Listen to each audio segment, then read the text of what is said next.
өйдә утырырга да теге каршы түгел, әмма ләкин ниндидер барыбер күңел өчен хезмәт булу кирәктер миңа калса. Чөнки барыбер өйдә бикләнеп, ничектер теге күңелеңдә булган бөтен, мин бик идейный кеше. Минем башым тулы идея. Мин үзем хыялланырга яратам, кешеләргә мин хыял бирәм дигәндәй. Шуңа минем миссиям башкачарак. Миңа калса мин сүнәр идемдер дип уйлыйм, өйдә генә утырсам. Күп кеше әйтә, син өйдә буласыңмы дигәнме? Ну, ул шулай тоела инде, йөрибез, эшлибез бит инде, бөтенесе параллельно бара.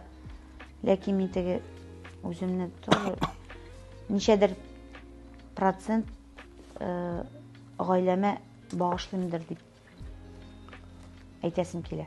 Хәтта иҗатта